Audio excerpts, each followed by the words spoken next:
I'm here in the South Leeward community of Clare Valley, and here with me is Miguel and Miguel Farms, and he has just picked me a bunch of locally produced St. Vincent and the Grenadines grapes.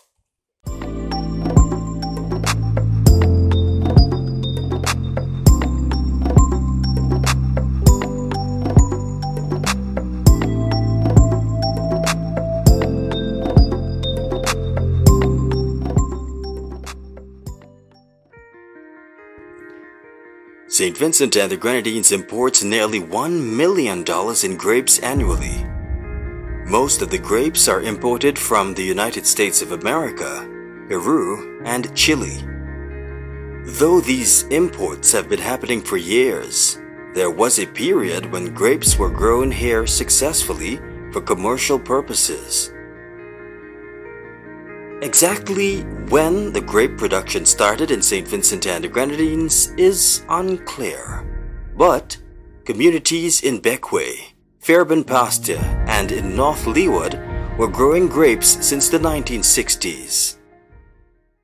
70 yards from where I grew up, we had a neighbor by the name of Miss Lewis, who had a grape vine that covered a trellis that was built like a shed. And as the season came on, lots of us flocked to the yard to get grapes from time to time. Grape is not anything new. And this was back in the 19 long time. In the 60s, 70s. Well, my first encounter with grape growing in St. Vincent and the Grenadines started way back in the 1960s, where few people had grapes in their yards. I remember one particular family, the Gurley's family in Beckway, had a real big one, and every year Gordon Gurley used to harvest grapes, and other people on mainland St. Vincent had grapes. But nobody was growing grape on a commercial level. The commercialization of grapes started with the Taiwanese. That would have been in the 1990s. We would recall that the Taiwanese came around 1981 and they introduced a number of plants, different crops in St. Vincent and the Grenadines. Their experimental farm was located on 17 acres of land in Pembroke. That was being leased from the Punnet. Government paid the lease and they experimented.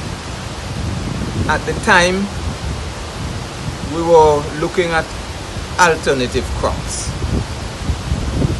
and grapes used to be imported into St. Vincent and the Grenadines in large quantities, just like apples. And so we said it might be a good thing if we could grow grapes here commercially to substitute for the importation. That was the rationale. So the Taiwanese began the experimentation in Pembroke, but they were never allowed to sell. So every year when they harvested, the grapes were made special gifts to government officials, public servants, and some other persons in the diaspora. The rationale behind it too was as it were a marketing, a testing. How would people receive the local as compared to the imported? And it went down very well. In the late 90s, I was sent to the Taiwanese to get the technology in all the exotic crops, which grape was the major one at the time. At that point, we had 33 varieties which we did research on. But over time, we would have selected 3 commercially to be grown in St. Vincent. A gentleman by the name of, I only know him as Birdie John, in Fairbairn Pasture, and one Mr. Stowe in the same area began the growing of grapes commercially. Birdie, I remember, supplied the bank people. They were his good customers, both for the grapes and for tilapia. There's a freshwater fish. Yeah, he harvested tilapia, would clean them, and would send every weekend. Birdie used to supply the bank people and some of the other offices with his tilapia. And when grape time, they would have been his clients for his grapes. Remember, some persons used to sell to the marketing board, and CK Grapes were the main purchasers of the produce. And when they had Shop and Save, I think it was the one that replaced marketing board there. Some persons used to sell to that supermarket. Even though the growing of grapes commercially in St. Vincent and the Grenadines was successful, the aging of farmers, migration of some farmers, and diseases ultimately ended the glory days of grapes. While it is a Mediterranean crop, so to speak, grape has been adopted and the varieties changed that make them grow almost everywhere. So in St. Vincent and the Grenadines, we had a favorable climate for growing grapes. We had a few farmers who were doing it on a commercial basis, but they were mostly retirees who would have spent some time overseas and came home and was doing it as a hobby. And some would have passed on, and some no longer into the farming business. So that commercial phase would have gone out. We had some high incidents at times of mildew, a disease of mildew. But that would have resulted when people didn't prune the grapevines as they were expected to. It can be labor intensive growing the crop if you're doing it on a commercial basis, because you have to remove the lateral shoots.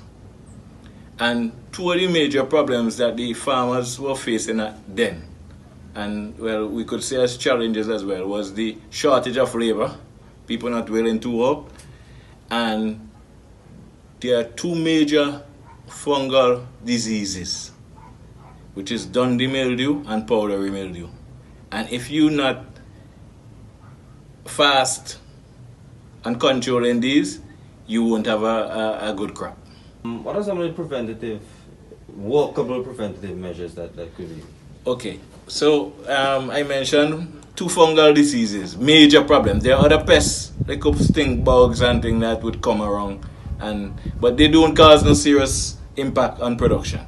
The two major problems are the Dundee mildew and the powdery mildew. The Dundee mildew is associated with high temperature, moist areas.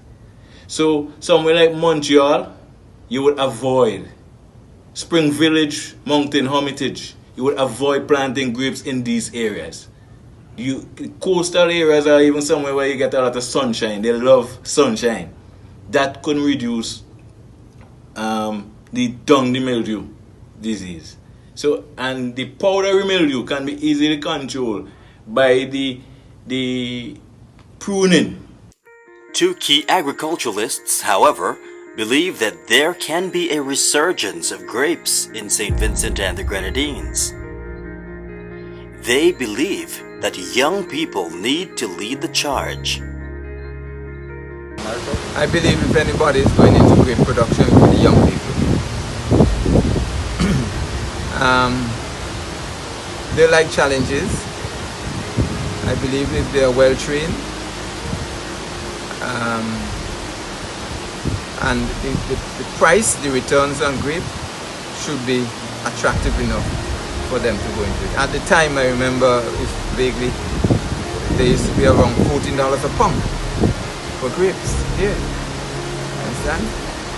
So yes, there's room for it. We'll have to go over the literature to see which varieties are best adapted to St. Vincent and the Grenadines. Again, we might have to look at which areas in St. Vincent and the Grenadines is best suited or are best suited for grapes, and provide the incentive for some young people. Send them to train. Martinique is a good area to send them to train, or even right back to Taiwan. The Taiwanese give short-term training every now and again, select a couple of young people and let them go there and train and come back. One young farmer, Kazambi Miguel in Clare Valley, has taken up the challenge and is growing grapes to supply local wine producers. We see that you have a relatively large vineyard of grapes. How did you get into growing grapes? Well, by going to the store and buy them. Yeah, the love for grapes made me venture looking for grapes until I found someone growing grapes in Vincent. Then from that I get plants. That is the result. Right. Grapes. So that was like, how long ago is that? It was 5 years ago. for right now, I supply people that make wines. Yeah. In St. Vincent? In St. Vincent, yeah. So they do a lot of grape wine from my grapes. We grow the grapes here by cuttings. What we discover, if we grow it by seeds, it takes a longer time for it to get into production, even though you do the necessary pruning. So we encourage cuttings. If you plant your grapes from cuttings, in 7 months' time, the grapes should be ready for pruning for bearing. From pruning to harvesting, it takes only 4 months. So within 1 year of planting your grapevine, you should be able to harvest grapes, berries. After harvesting, we normally leave the vine for a month to recuperate, and after that you prune again. So you understand the cycle. 4 months after, again you harvest. 4 months. Right. So that is why I mentioned, if you have 12 grape plants, it's so easy for you to be eating grapes every month if you choose to prune one every month. Right. What if there is like a young person who's thinking about getting into agriculture, seeing grapes as a viable option in terms of the pricing, the climatic conditions, etc.? Is there any way, any avenue for them to get technical assistance? Because the technical assistance will be needed. Okay, sure. So if you ask, I am not going to boast here top my chest, but I am the most experienced person in grape production in St. Vincent and the Grenadines. I used to have to go across to Beckway and help the farmers there. But the technical advice would be provided. I am a trained agriculturalist. I work with the Ministry of Agriculture, so I'm obligated to provide this technical assistance. But outside of that, you can approach me at any time, and I can provide that technical assistance, and we're on the way forward. We have to continue diversifying in this economy, and but our farming population is also aging. Most of our farmers are over 50. So we have to, first of all, while we could reintroduce grapes, and it is commercially viable, is that we have to find a way of drawing the youths to agriculture and farming. We have to encourage them. We have to find a means. We have to devise systems of getting them involved. But it can be grown, the grape can be grown here, and I see people getting in. But on a small scale right now, I see more and more persons are extending an interest in growing the grape. But it can be done, and it should be done. Because if we look at the imports of grape, the amount of foreign exchange, the amount of money we're spending to import grapes is just too much, and we can grow our own here.